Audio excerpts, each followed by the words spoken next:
आणि राजे स्वतःच्याच मनाशी काहीतरी बोलत होते.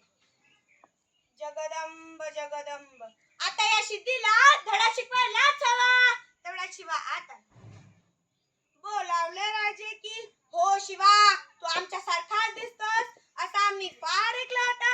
आज प्रत्यक्ष जायचे आम्हाला. शिवा आत राजांचा श्वेशपद आणून राजांसारखाच मिशीला पी देत राजांच्या सामन्याला कसा दिसतो जी.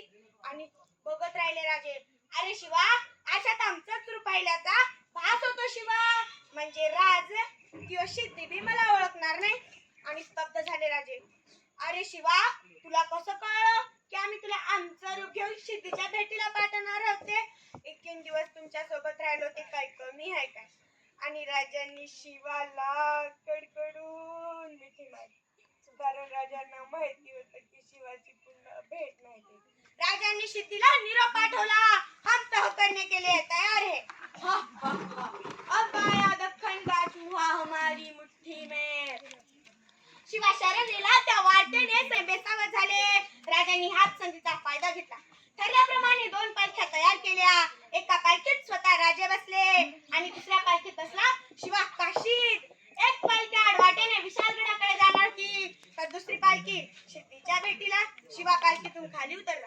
ठरल्याप्रमाणे गळा भेट झाली आणि सिद्धी शांत झाली. त्याच वेळी 2 समशे डोळे रोखले गेले होते शिवावर. शिवाचा शामियानाच्या आत पाऊल पडताच ते पुटपुटले. या शिवाजी नाही हो सकता. मनातून समशा निघाली आणि सपासप वार झाले.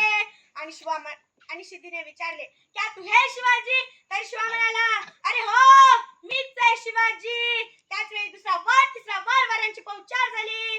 आणि सिद्धीने विचारले, क्या तू है शिवाजी? तर शिवा म्हणाला, अरे हो, मीच आहे शिवाजी. तेव्हा सिद्धी वळा त्या 2 संशय डोळ्यात. तो होता अफजल खानाचा पुत्र फाजल खान.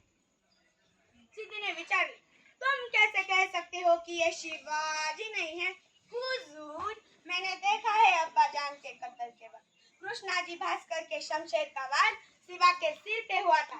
अगर ये शिवाजी है तो ढूंढो ढूंढो उसके सिर पे वो वार. शिवाच्या मस्तकावरील खंजिरे टोक खाली करण्यात वाराची पूर्ण शिवा सापडला. शमशेर चिरकांड्यावरून शिवाच्या गर्दनावर आली.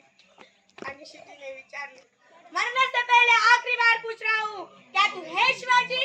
तर शिवा म्हणाला, अरे हो, मीच आहे शिवाजी. जन्माला जरी शिवा काशीद म्हणून आलो तरी मरताना शिवाजी महाराज म्हणून मरणार.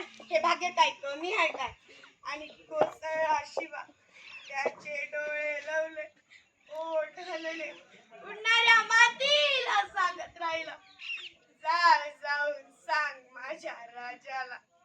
शिवा गेला, मातीत मेला.